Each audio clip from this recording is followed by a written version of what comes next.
and welcome to the Prose 2019 St. Patrick's Day special. I hope you're all excited for this holiday. My family is pretty Irish, so it was a big deal to me growing up. Today what I have for you is one poem, one prayer, and one fun folktale/fairy tale. Hopefully all of this will help you celebrate your big St. Patrick's Day and enjoy all that green you're no doubtedly wearing. So, this week, we have a fun little poem called St. Patrick Was a Gentleman. We have St. Patrick's Breastplate, a popular prayer attributed to the patron saint of the nation, and an old Celtic fairy tale called Connla and the Fairy Maiden. Enjoy.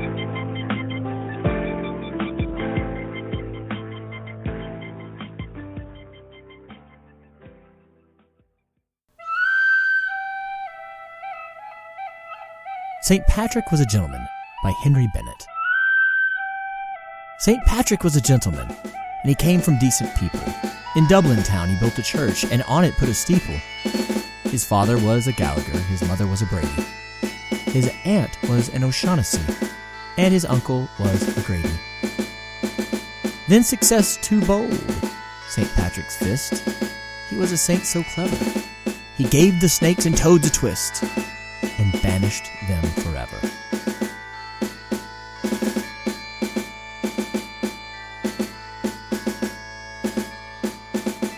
Next up, here's a fun little fairy tale called Connla and the Fairy Maiden.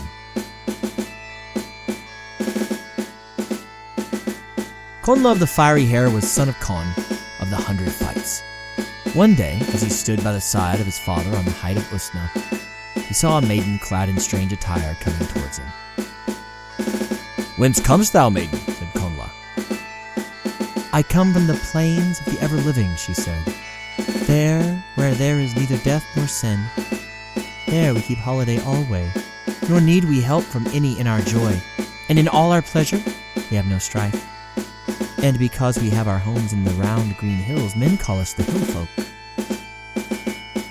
The king and all with him wondered much to hear a voice when they saw no one. For save Connla alone, none saw the fairy maiden. "To whom art thou talking, my son?" said Conn, the king. Then the maiden answered, "Connla speaks to a young fair maid, whom neither death nor old age awaits.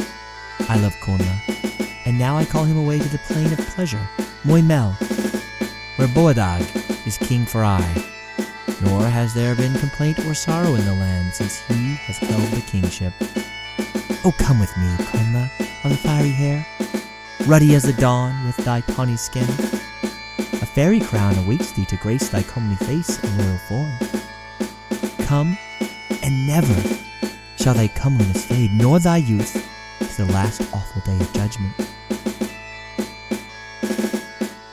The king, in fear at what the maiden said, which he heard though he could not see her, called aloud to his druid, Corin by name. "O Corin of the many spells," he said, "and of the cunning magic, I call upon thy aid. The task is upon me too great for all my skill and wit, greater than any laid upon me since I seized the kingship. A maiden unseen has met us, and by her power would take from me my dear, my comely son. If thou help not, he will be taken from thy king, by woman's wiles and witchery." Then Corin the druid stood forth and chanted his spells towards the spot where the maiden's voice had been heard. And none heard her voice again, nor could Connla see her longer. Only as she vanished before the druid's mighty spell, she threw an apple at Connla. For a whole month from that day, Connla would take nothing, either to eat or drink, save only from that apple. But as he ate, it grew again and always kept whole. And all the while there grew within him a mighty yearning and longing after the maiden had been seen. He wanted to be with her again. But when the last day of the month of waiting came, Connla stood by the side of the king, his father, on the plain of Arcomin, and again he saw the maiden come towards him, and again she spoke to him.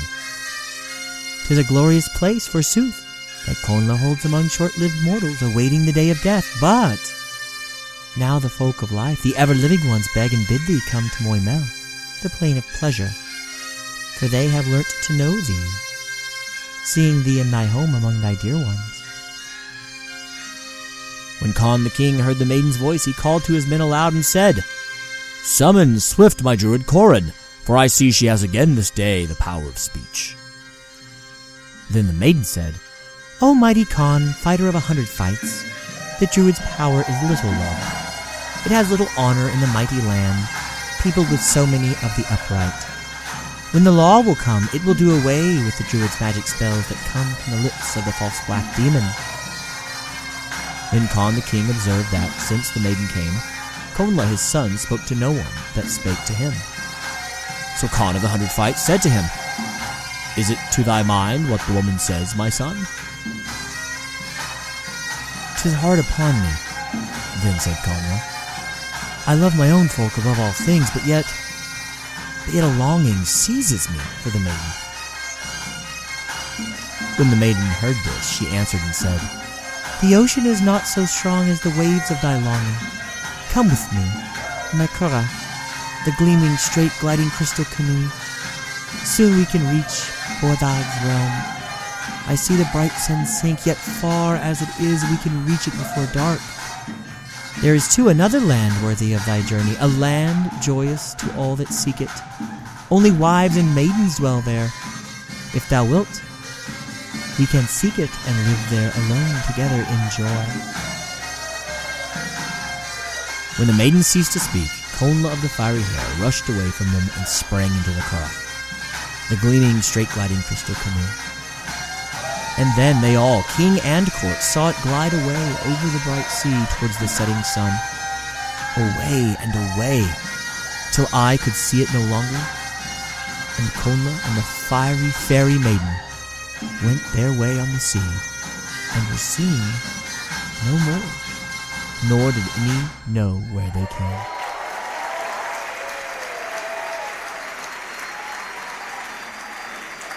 We'll end this special today with a Catholic prayer, St. Patrick's Breastplate.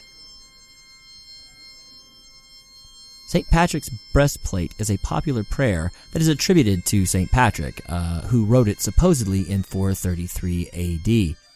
He is quite famous, of course, for converting the king of Leochair and his subjects from paganism to Christianity. And the breastplate part of it actually is talking about one's armor that one puts on before a battle, for those unfamiliar. This is quite common in Christianity as they talk about various presents and weapons and armors that prayer provides. Without further ado, to end today, here is St. Patrick's Breastplate. I arise today through a mighty strength, the invocation of the Trinity, through all belief in the threeness, through confession of the oneness of the Creator of creation. I arise today through the strength of Christ's birth and his baptism, through the strength of his crucifixion and his burial, through the strength of his resurrection and his ascension, through the strength of his descent for the judgment of doom. I arise today through the strength of the love of cherubim, in the obedience of angels, in the service of archangels, in the hope of resurrection to meet with reward, in the prayers of patriarchs, in the predictions of prophets, in the preaching of apostles, in the faith of confessors, in the innocence of holy virgins, in the deeds of righteous men. I arise today through the strength of heaven, the light of the sun, the radiance of the moon, the splendor of fire, the speed of lightning, the swiftness of wind, the depth of sea, the stability of the earth, the firmness of rock. I arise today through God's strength to pilot me, God's might to uphold me, God's wisdom to guide me, God's eye to look before me, God's ear to hear me, God's word to speak for me, God's hand to guard me, God's shield to protect me, God's host to save me from snares of devils, from temptation of vices, from everyone who shall wish me ill, afar and near. I summon today all these powers between me and those evils, against every cruel and merciless power that may oppose my body and soul, against incantations of false prophets, against black laws of pagandom, against false laws of heretics, against craft of idolatry, against spells of witches and smiths and wizards, against every knowledge that corrupts man's body and soul. Christ to shield me today against poison, against burning, against drowning, against wounding, so that there may come to me an abundance of reward.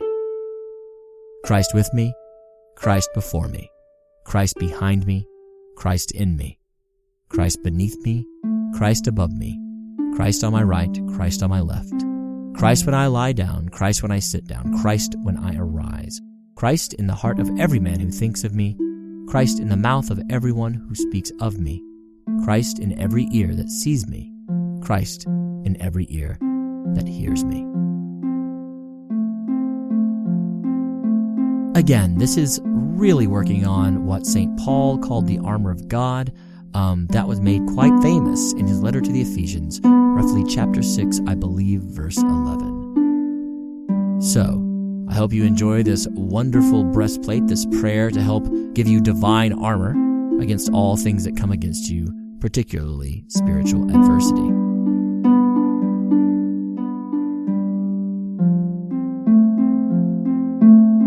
That actually does it for our St. Patrick's Day special here at Prose.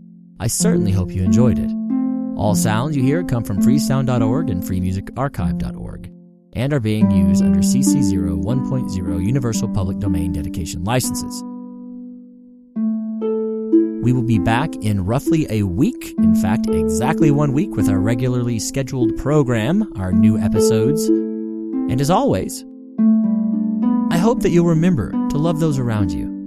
Tell them that you do and embrace this life as it is, always stranger than fiction. Happy St. Patrick's Day. Happy birthday to our recent guest author, Miss Claire Parker. And we'll see you next time.